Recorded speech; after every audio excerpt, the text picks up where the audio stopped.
नमस्कार दोस्तों, स्वागत है आपका ओपी कैपिटल मार्केट में। आज हम बात करेंगे एक ऐसे मुद्दे की जिसने पूरी दुनिया में निवेशकों की चिंता बढ़ा दी है।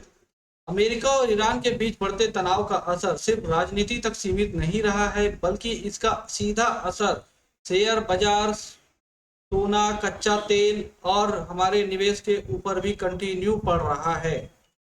और अगर ये युद्ध कंटिन्यू चलता रहा तो और कितना क्या असर होगा उसके बारे में हम चर्चा भी करेंगे। इस वीडियो में हम समझेंगे कि अगर यह तनाव और बढ़ता रहा तो भारतीय शेयर बाजार पर क्या असर होगा, कौन से सेक्टर फायदा उठा सकते हैं निवेशक, और निवेशकों को और क्या सावधानी रखना चाहिए। तो वीडियो के अंत तक जरूर बने, वीडियो को पूरा देखें और चीज़ों को समझें।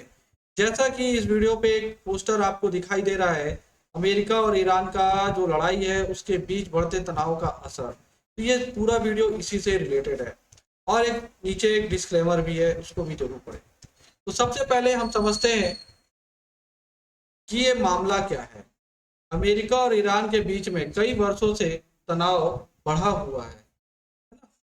मध्य पूर्व क्षेत्र में दुनिया के सबसे बड़े तेल उत्पादक क्षेत्रों में से एक है।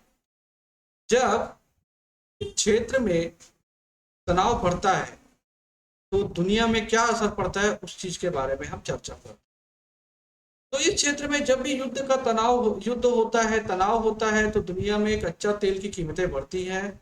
और कच्चे तेल में सिर्फ और सिर्फ एक एरिया ऐसा है जो मिडिल ईस्ट जो है, जहां से 30 से 40% की तेल का उत्पादन होता है। तो निवेशक जोखिम वाली संपत्तियों से पैसा निकालकर सुरक्षित निवेश की तरफ लगाने लगते हैं। यही कारण है कि वैश्विक बाजारों में अस्थिरता आ जाती है। तो अब बात करते हैं शेयर बाजार की। एक ऐसे समय में शेयर बाजार में डर का माहौल बना रहता है। विदेशी निवेशक यानी एफआई जो इन्वेस्टर होते हैं, फॉरेन इन्वेस्टर जो होते हैं, अपना अक्सर पैसा निकालना शुरू कर देते हैं। हम अभी कंटिन्यू देख रहे हैं। इससे बाजार में गिरावट में मतलब इससे ना बहुत असर पड़ता है। बाजार की गिरावट कंटिन्यू देखने को मिलती है।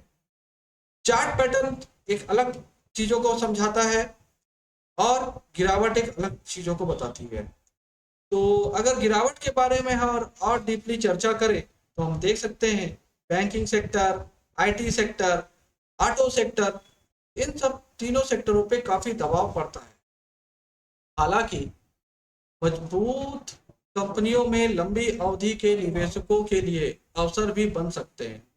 कई बार अच्छी कंपनियां शेयर कम कीमतों पर उपलब्ध होती है। तो आपको समझना होगा कि लड़ाई का जो भी असर होता है कहाँ कहाँ पे पड़ता है। इंडियन बाजार में सेक्टर के हिसाब से हमने समझ लिया। क्रूड ऑयल को भी समझते हैं। भारत अपनी जरूरत का एक बड़ा हिस्सा विदेशों से आयात करता है। यदि युद्ध के कारण तेल की कीमतों में बढ़ोतरी होती है तो पेट्रोल और डीजल महंगे होंगे, महंगाई बढ़ सकती है, कंपनियों की लागत बढ़ सकती है और सरकार के ऊपर भी दबाव आ सकता है। यही कारण है कि क्रूड ऑयल की कीमतों पर अगर कीमतें बढ़ती है तो भारतीय बाजार भी भारतीय बाजार पे भी असर पड़ेगा।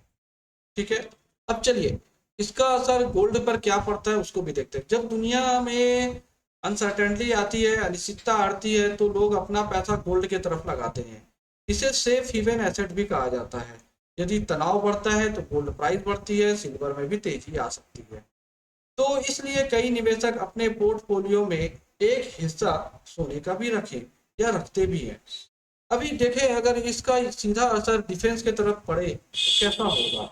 ऐसे माहौल में डिफेंस सेक्टर में अगर हम चर्चा करें तो एक बहुत महत्वपूर्ण है ये भी डिफेंस सेक्टर भी। भारत सरकार लगातार डिफेंस मैन्युफैक्चरिंग को बढ़ावा दे रही है। निवेशकों का असर अक्सर इस कंपनियों पर रहता ही रहता है, जैसे कि HAL, Hindustan aeronautical limited. HAL भी एक ऐसा इक्विपमेंट बनाती है जो कि डिफेंस सेक्टर में काम आता है। भारत इलेक्ट्रॉनिक लिमिटेड BEL ये भी मैन्युफैक्चरिंग करती है, इक्विपमेंट बनाती है डिफेंस के लिए और भी अदर चीज़ों के लिए बनाती है। और भारत डायनेमिक लिमिटेड BDL। ध्यान रखें केवल खबरों के आधार पर निवेश करना उचित नहीं है। कंपनी के फंडामेंटल्स और वैल्यूएशन को भी देखना जरूरी है। तो आप एक सेबी रजिस्टर एनालिस्ट की आरए की परामर्श ले सकते हैं। अभी देखिए, अगर हम चर्चा करें कि निवेशक को क्या करना चाहिए, तो अगर आप निवेशक हैं तो घबराने की ज़्यादा जरूरत नहीं है। कुछ महत्वपूर्ण बातों को आप समझे। पैनिक सेलिंग से बचे, पोर्टफोलियो को हमेशा डाइवर्सिफाई करें, इमरजेंसी फंड बना के रखें, एसआईपी कंटिन्यू करते रहें और एक ऐसी कंपनियों पे निवेश करें जो मजबूत हो, जिनका बेस बहुत स्ट्रांग हो और रिस्क मैनेजमेंट को प्राथमिकता दें। याद रखिए, बाजार में हर गिरावट संकट नहीं बल्कि अवसर भी हो सकता है। तो दोस्तों, अगर ये पूरी चीजों को हम देखें, अगर इसका फाइनली एक रिजल्ट निकाले, तो यूएस ईरान का तनाव का असर वैश्विक बाजारों पर जरूर पड़ सकता है, लेकिन एक समझदार निवेशक हमेशा लंबी अवधि के लिए सोच रखता है। आपकी क्या राय है? आपको क्या लगता है, निफ्टी में बड़ी गिरावट आएगी या जो आ चुकी है वो काफी है, यह सिर्फ एक अस्थायी डर है?